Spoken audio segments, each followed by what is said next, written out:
you guys. I hope you're having a good day so far. Sorry I'm not there with you, but I'm still here at heart so I can help you go over this. So let's get started. This was your Activity 11 review. This was your homework assignment from last night. And let's go over it. You have a quiz on Monday, so it's important that this needs to be your study guide for that quiz. Okay, so yeah, here we go. It says perform the indicated operation and state restrictions. So first of all, I can't do anything until I factor everything. So I'm actually going to zoom in even more.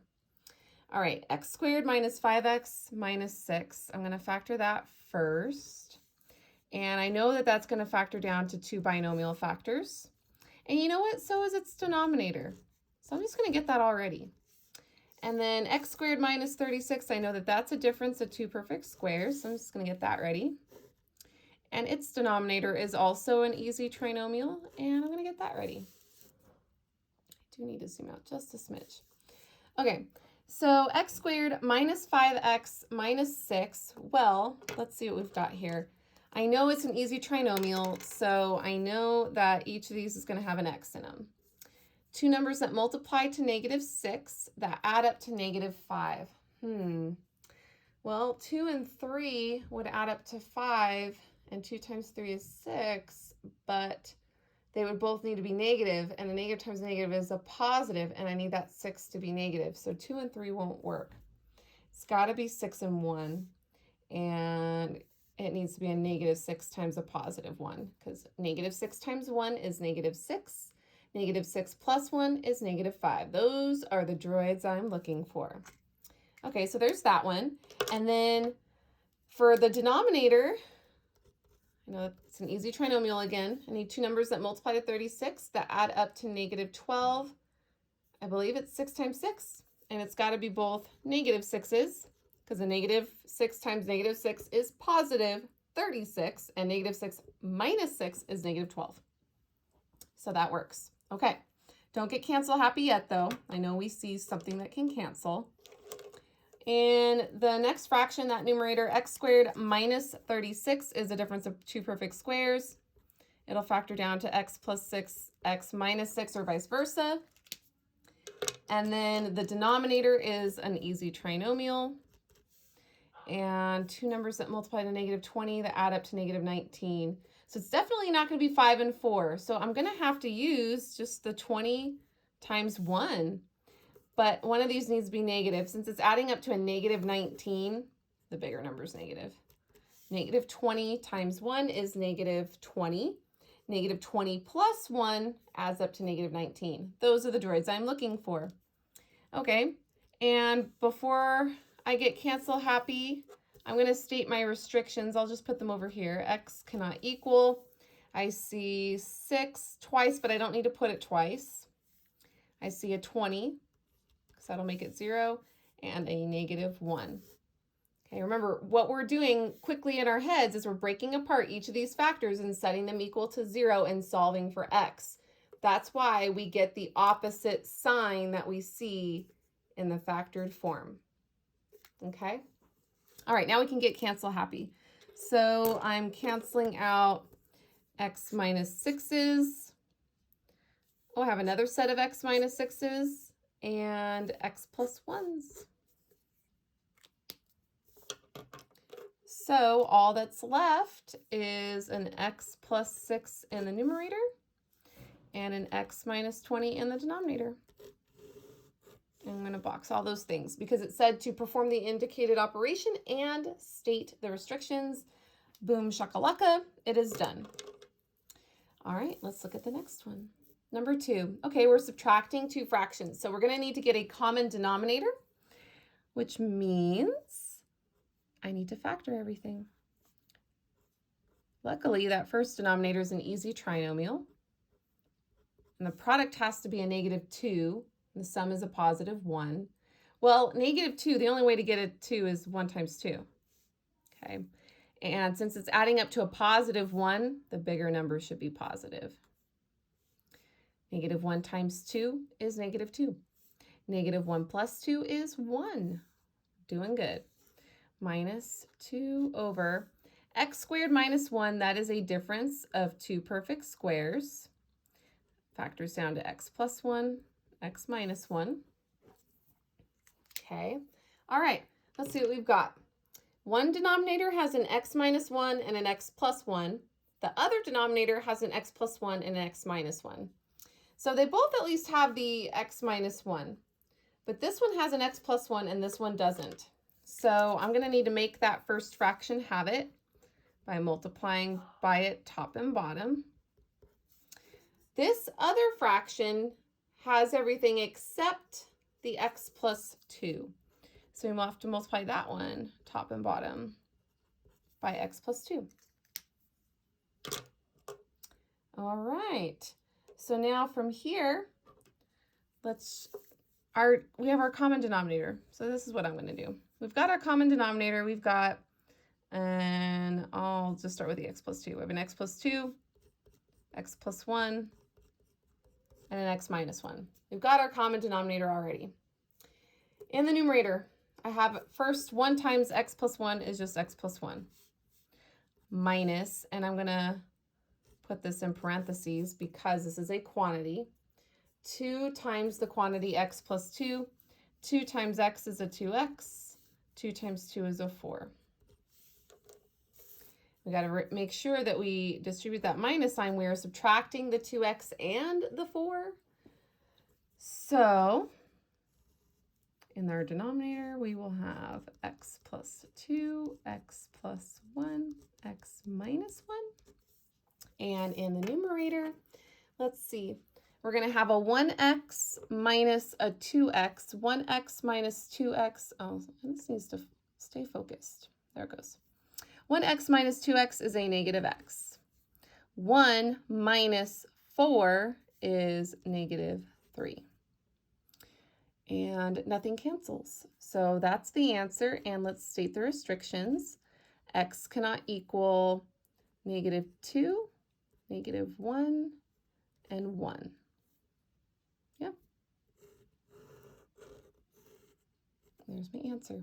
Now, if you can't make everything fit on this page, like you can't write small enough, that's okay. You could either do it on a separate sheet of paper or do what you can and then do the rest of it on a separate sheet of paper. There are a lot of you that are capable of writing neat and small, though, so I have no doubts there's a few of you that are having no problems with that. So, but like I said, you can always use a separate sheet.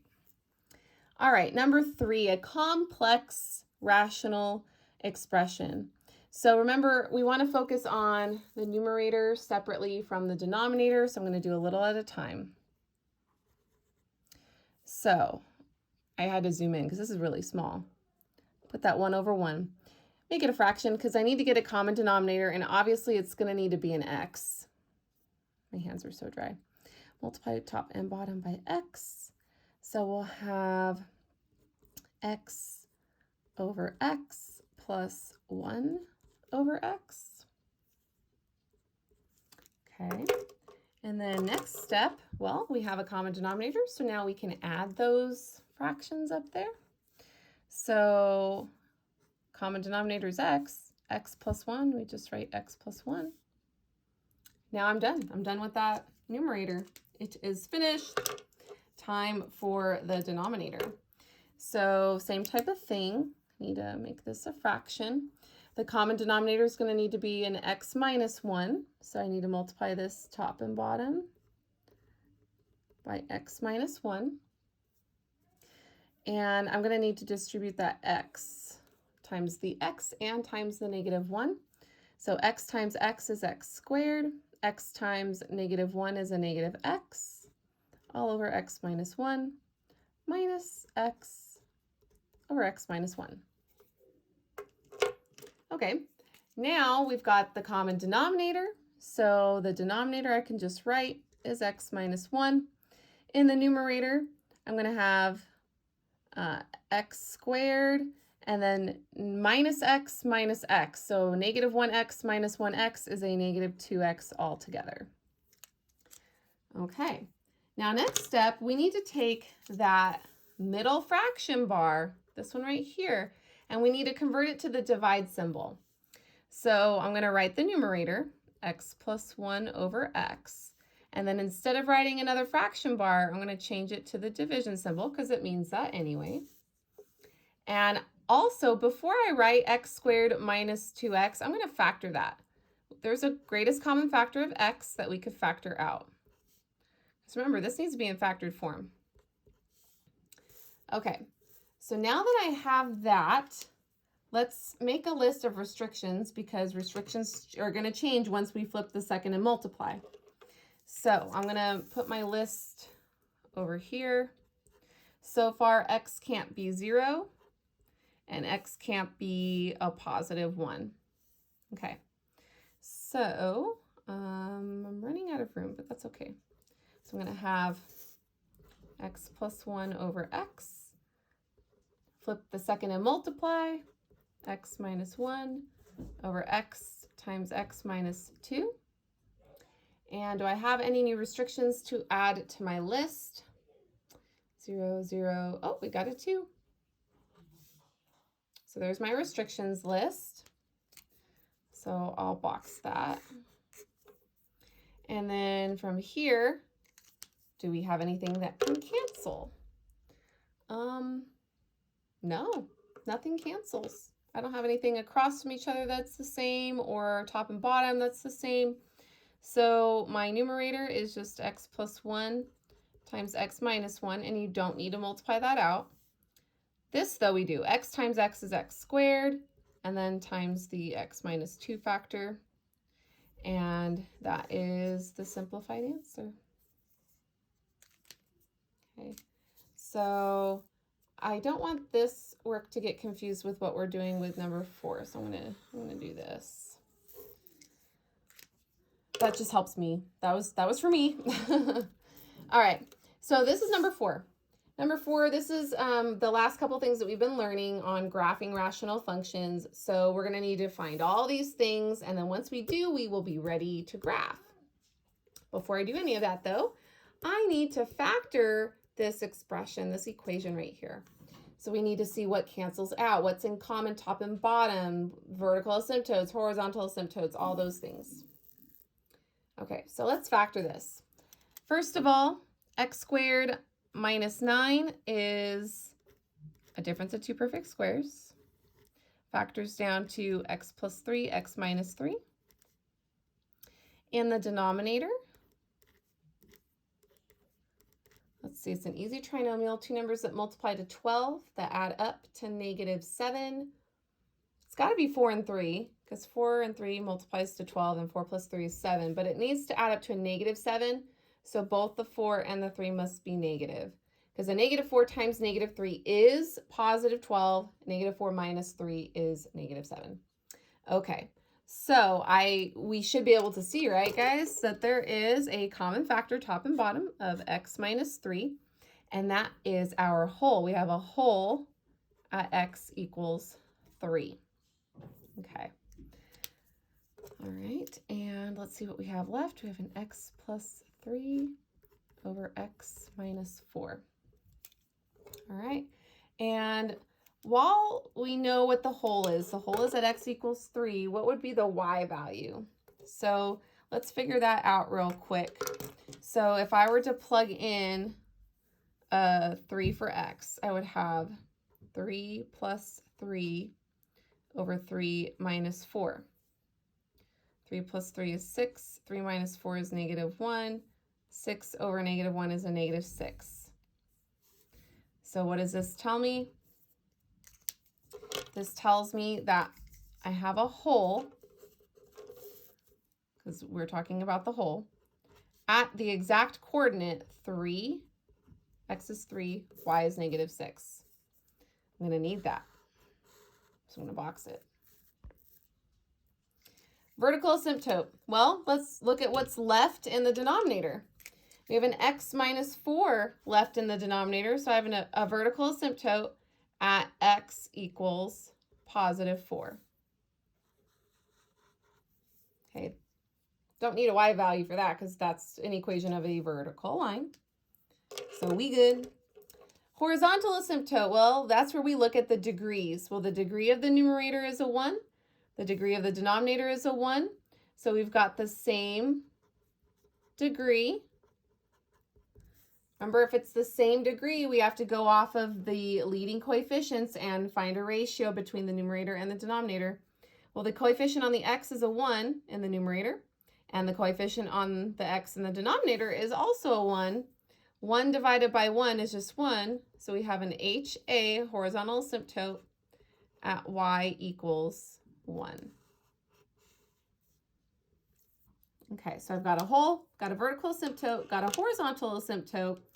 All right, x and y intercepts. So I'm going to do this more on this side. To find the x-intercept, remember, you set the numerator equal to 0. So the numerator is x plus 3. So we're going to set that equal to 0. So that's easy. When we subtract 3 from both sides, x equals -3. That means -3, 0. When y is 0, x is -3. That is my x-intercept. Okay, so we've got a hole, a horizontal asymptote, a vertical asymptote, and now an x-intercept. Cool, cool. Let's find the y-intercept. To find the y-intercept, remember we set x equal to 0. So always look at the simplified version. So y is going to equal 0 plus 3 over 0 minus 4. Well, 3 over a -4 is just a -3/4. Yeah, it's a fraction, but it's no big deal. X is 0, y is -3/4. So that is my y-intercept. All right. The domain I can figure out right now. Easy peasy lemon squeezy. The domain is D for domain. We can use set notation or interval notation. I don't know if I have room to give both. I'll just give. I'll give both. I don't have room, so I'm gonna put it down here. Letter E, the domain. I'll start with set notation. You don't have to do both on the quiz, just pick one, but I'm going to do both just because I don't know what you guys prefer, so I'm just going to show you how to do both. So remember, it's x such that x is a real number. X can be everything except for the restrictions, and those restrictions are the holes and the vertical asymptotes. So we only have one hole, and that's at x equals 3. So x cannot equal 3. And we have the vertical asymptote at x equals 4. So x can't equal 4 either. So comma 4, and then we're done. If you use interval notation, remember, it always starts from smallest to biggest. So it'll go -infinity. That will always start it off. And then we can go all the way to 3 and stop. Union, go from 3 to 4. That's a very small jump. And then stop. And then union, 4 to positive infinity. And that would be interval notation. So like I said, pick one that you like and stick with that. You don't have to do both on the quiz. Okay? All right. So that was domain. That was letter E. Letter F is the range. So I might as well do it down here also. R for range. And we can do range too. Remember, range has to do with the y values, so that's going to have to do with our horizontal asymptote. That is the only place where y is undefined. So y can be everything else. So y such that y is a real number, comma, but y cannot equal 1. So that is the set notation for the range. If we use, or if you decide you like interval notation better, this is what it would look like. Again, we always start from -infinity, smallest to biggest, and we can go all the way to 1 and then go from 1 to infinity. Remember, parentheses mean you don't equal it, so it's skipping the 1. That one was a lot shorter. All right, and now we can graph it. All right, so let's graph it.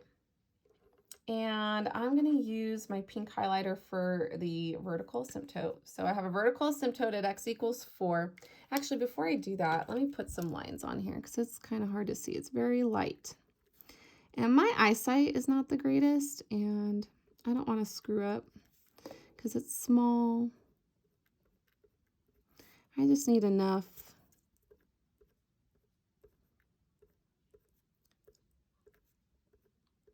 Sometimes it's pretty peaceful to draw a graph. Okay, it's small, but we're gonna make it work. Okay, so we have a vertical asymptote at x equals 4. So 1, 2, 3, 4, we are on this line. Okay, there's my vertical. Then I'll use my yellow, I think it'll work, for my horizontal asymptote. That's at y equals 1. So there's 1 on the y. So I'm going to have my horizontal. Yeah, that's working out really nice. It's like a goldish orange, or yeah, orangey yellow. So it's not, it actually shows up. Okay, so I've got my asymptotes. And next, I want to plot the hole, because the hole's going to mess me up. If you don't start with the hole, you're going to forget about the hole. So start with the hole. The hole, remember, was at x equals 3, but we found its y value. It was 3, negative 6. 1, 2, 3, 4, 5, 6 would be here. Oops, oh, shoot, I almost already did it. You got to do an open circle. I already screwed it up, but that's okay. And my pen bled. So what I'm going to do is I'm going to take a lighter, I'll take this green, and I'm just going to really over exaggerate that that's a hole. Okay. Because I screwed it up and then my pen bled. Whatever. Okay. Obviously, I know that most of my graph is down there. I also have an x-intercepted graph. That's at negative 3, 0. And I have the point 0. Oh, there can't be an x-intercept at negative 3, 0. I guess there could be. It's just going to hug the walls. There can't be an x-intercept there because that's where the hole is. So, yeah, that doesn't work. And then 0, negative 3/4.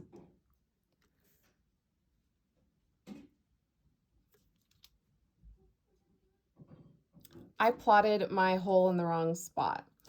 I do have an x-intercept at negative 3, 0. That is correct. You're probably like, Mrs. Garcia, you're screwing it up already. This is wrong. It's supposed to be positive 3, negative 6. I went negative 3, negative 6. That's the problem. Oh my gosh, Mrs. Garcia. All right, anyways, I did plot my x-intercept and my y-intercept correctly. Those I did correctly because I'm like looking at my work and I'm like, no, I did that right. Remember, we could fake it till we make it and hug the walls. I would edit that mistake out, but I don't mind showing you that I'm human and I make mistakes too. And the hard part, or the good thing is we can, as humans, fix our mistakes before it's too late. It's possible. We can do this. You got this, you guys. You got this. Okay, so I got that part. Now I need to figure out if my graph is in the top corner or the bottom corner here. I don't know. I know that there's nothing up here because my graph is down below it. We won't have it top to bottom, but I got to figure out. Most likely it's up here because usually they're across from each other, but I have to verify that. So I'm going to need a table. Now you want to be strategic. The vertical asymptote is at, that's 1, 2, 3, 4, x equals 4. So let's just pick something like a 5. But you could pick anything after, any number after that vertical asymptote of 4, and it'll be fine. It'll tell you if it's up here or down here. So when I take that 5, I'm going to plug it into the simplified version that we have up here, where my finger is, x plus 3 over x minus 4. So I'm going to substitute in a 5 for the x, so 5 plus 3 over 5 minus 4. 5 plus 3 is 8. 5 minus 4 is 1. This worked out very nice. 5, 8. So that's 1, 2, 3, 4, 5, 6, 7, 8. So it's up here. So I know where the graph is. Hug the walls. Fake it till you make it. Boom, shakalaka, done. And we got our graph. Isn't that cool? The only thing I'm missing now is because remember I messed up on my hole. So 1, 2, 3, negative 6. 1, 2, 3, 4, 5, 6 is right here. So I'm just going to add in a hole like that. So if you do something like that, if you forget to do the hole properly or you mess up, you can fix it. Just cross it out. Don't make too many other squiggles on the graph. Try to keep it neat. It's okay to cross something out. And I prefer pen. It's way easier to see than pencil. Now, if you prefer using pencil, no big deal. But I do like being able to see things. Like I said, I don't see that good. So anyways. All right, so that's this first part. On the back, you probably were freaking out when you saw the word problem, but guys, it's just like the fee per camper problem that we started off with in activity 11. So it's really not that bad. In fact, this one's easier. Okay, so it says a New York pizza company specializes in gourmet pizza by the slice. They have $20,000 per week in fixed operating costs. This is a fixed cost, okay? And it costs them $2 per slice to make pizza. Write a function that represents the total cost for making X slices of pizza. I'm going to use T of X, T for total cost, because you can literally use any letter you want for function notation. It's the same as like an F of X. We know that it's costing $2 per slice. So since we don't know how many slices of pizza, that's going to be our X. We'll let the slices be X. So 2 per slice, 2X. And on top of that, we have a $20,000 fixed cost. So this is a function that represents the total cost of making X slices of pizza. Okay. Write a rational function. A rational function is a fraction that represents the average cost per X slices of pizza. Remember the fee per camper? We had to find the fees, all the fees, and then divide that by the number of campers. Well, this is all of our fees, quote unquote, for the pizza, and we have to figure out, well, how many slices of pizza basically what's the cost per slice really going to be? What do they need to charge, or what do they need to have a base amount of, and then figure out what their profit's going to be? If that made sense, I don't know. It made sense in my head. I know, sometimes I can be kind of wordy. I'm sorry. All right, so we know that the cost is 2X plus 20,000. But we need to divide that by the number of slices of pizza so that we could figure out the average cost per slice. Like I said, anytime you're finding an average cost, you're dividing by the total. Well, we need to know how many pieces of pizza we're going to have, and that's how we figure out how much each one is going to cost. Okay. All right, so we've got our rational function. For this next part, it says how many slices of pizza would they need to sell? So how many slices of pizza means they're like, what's X? We want to know X. How many would they need to sell for the cost to be $3 per slice? So they're telling us the cost already. So basically A of X is $3. That's the average cost. We want to know, well, how many pieces of pizza is that?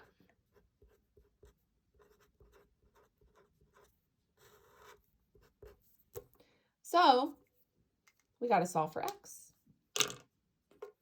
So to get X out of the denominator, I know you guys know what to do because you always tell me, we got to multiply by it.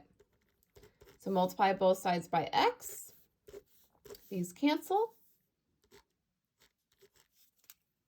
You're going to get 3X equals 2X plus 20,000. We need to subtract X from both sides. I'm trying to figure out what pen color I want to use, because we need to solve for X. So X is going to equal 20,000. That means we need to sell 20,000 slices of pizza in order for them to cost only $3 per slice. $3 per slice is pretty cheap. Although, yeah, I think that's even cheaper than Costco. How much is it at Costco? I don't know. It's always cheaper there. We like getting our pizza and hot dog with a drink at Costco because it's cheap. Can't beat $1.50. All right, now let's review. Ooh, it's my favorite. Oh my gosh. Okay, I need to have room for this. So I'm going to put the X plus 3 over here. That's what I'm dividing by. into my 2x cubed minus 4x squared minus 15x plus 4. All right. This is my jam. Okay. So I need to figure out, what do I need to multiply by x to get 2x cubed? Well, I'm going to need to multiply by 2 to get the 2. To get an x cubed and all I have is an x, I need to multiply by an x squared. Now I got to distribute. 2x squared times x gives me the 2x cubed like I wanted. 2x squared times 3 is a positive 6x squared. We have to do the sign change because remember, when we do long division, we subtract. These should cancel, and they do. Negative 4x squared minus 6x squared is negative 10x squared. Bring down the negative 15x. All right. Next one. This time, my dog Princess Leia wants in. That's what you hear. We need to get a negative 10x squared. So let's see, I'm going to need to multiply x by a negative 10x. Negative 10x times x does give us the negative 10x squared that we want. Negative 10x times 3 is negative 30x. And then we need to do the sign change. So when we subtract a negative changes this to a positive. Negative changes that to a positive. These should cancel, and they do. Negative 15x plus 30x is 15x. Bring down the plus 4. Okay. Next, I need to get a 15x. So what do I multiply by x to get 15x? Oh, well, that's easy. It's just 15. 15 times x is 15x. 15 times 3 is 15. 15 is 30. Another 15 is 45. So plus 45. And then we need to do the sign change. So this becomes negative. This becomes negative. Those cancel out. 4 minus 45 is a negative 41. We have a remainder. So we have to put that on at the end of our answer. So it's negative, so minus 41 over the divisor is x plus 3. And that is my answer. So since I have a remainder, it did not divide evenly, but that's the answer. And then number 7, I need to zoom out a little bit. Finding the inverse, Freaky Friday. And for these, there's a shortcut. So I'll show you both ways because some of you like the shortcut. Some of you are like, confused about it, but that's okay. There's always a way. Find the inverse of f of x, stating any restrictions for f of x to be 1 to 1 if f of x equals x minus 2 quantity squared minus 1. Well, it's squared. So I know this is a quadratic. It's a parabola. And I know the inverse of a parabola is a sideways parabola. Sideways parabolas don't pass vertical line test. So this is not 1 to 1. But I can make it 1 to 1 if I restrict its domain. I need to look at the vertex and chop off half of it. Remember, we usually chop off the negative side. So I need to find the vertex, and hey, it's in vertex form. The vertex is literally going to fall right out because this shifts to the right 2 down 1. So the vertex is 2, negative 1. All I care about, though, is this. This helps me find the domain I need to restrict it to. I'll just use interval notation. So I'm going to chop off the left-hand side. So I'm going to go from 2 to infinity. I'm basically just chopping off the left. So if I chop off the left, that means all I'm going to have left is the top half of the sideways parabola. And now it's 1 to 1 if I use this domain. Okay, so that's the first part. We restricted the domain. Boom, shakalaka, that part's done. Okay. The next part is to Freaky Friday. So I'm going to show you the algebraic way and I'm going to show you the shortcut way. So here's the first way. We got to change f of x to a y. Step number 1. Step number 2, Freaky Friday. We have to switch x and y's places. So x equals y minus 2 quantity squared minus 1. And remember, what variable are we always solving for? The y. So I want to get rid of that minus 1 by adding it to both sides. So I'll get x plus 1 equals y minus 2 quantity squared. And then how do we undo something that's squared? That's right, you square root it. Okay. And I'm also gonna, since the y is on the right, I'm gonna flip it like a pancake. So I'm gonna put the y minus 2 that gets to drop out on the left and square root of x plus 1 on the right. Notice I do not need to put the plus or minus in front of the square root because I already restricted the domain. So we're only using the positive side of the parabola. So we only need the positive side of the sideways parabola. So I don't need that plus or minus. Just wanted to throw that out there. And then I just need to solve for y, lastly, by adding the 2 to both sides. So we'll get, and I'll change it to f inverse of x instead of y equals the square root of x plus 1 plus 2. Make sure that plus 1 is supposed to be under the radical. That plus 2 is supposed to be outside the radical. Please make sure it looks like that. Don't be sloppy, because if I'm not sure, then I might have to dock a point or so. So just be careful about that. All right, so that is the inverse function, okay? That's way one. Here's the shortcut.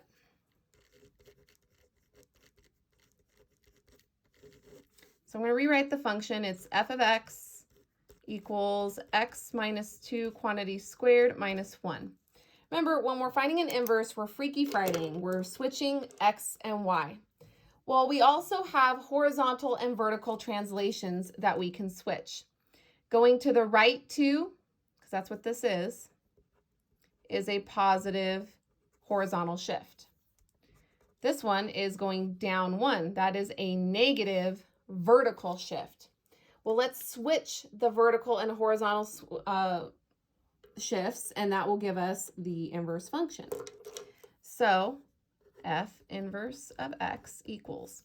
We also have to remember the inverse of a quadratic, of something squared, is a square root. Okay. So if I'm switching the 2 and the 1, there's going to be a 1 underneath that radical. I just have to figure out if it's plus or minus. Well, going down 1 is a negative move. So this needs to be a negative move. So to go in the negative direction, this has to be a plus. Going to the right 2, that's a positive move. So that means that for the inverse, it should be going up 2, because that's a positive move. And isn't that what we got down here? Square root of x plus 1 plus 2. So either one of these methods is fine. There's not a whole lot of work to show for the shortcut method. If you use the shortcut, that is totally acceptable. You just have to make sure you know what you're doing. If you're not sure about the shortcut, it doesn't take much longer to use Freaky Friday. And that's it, you guys. I hope you have a good one. Please study. Make this perfect. This is your study guide for the quiz on Monday. I'll see you guys on Monday. Have a great weekend.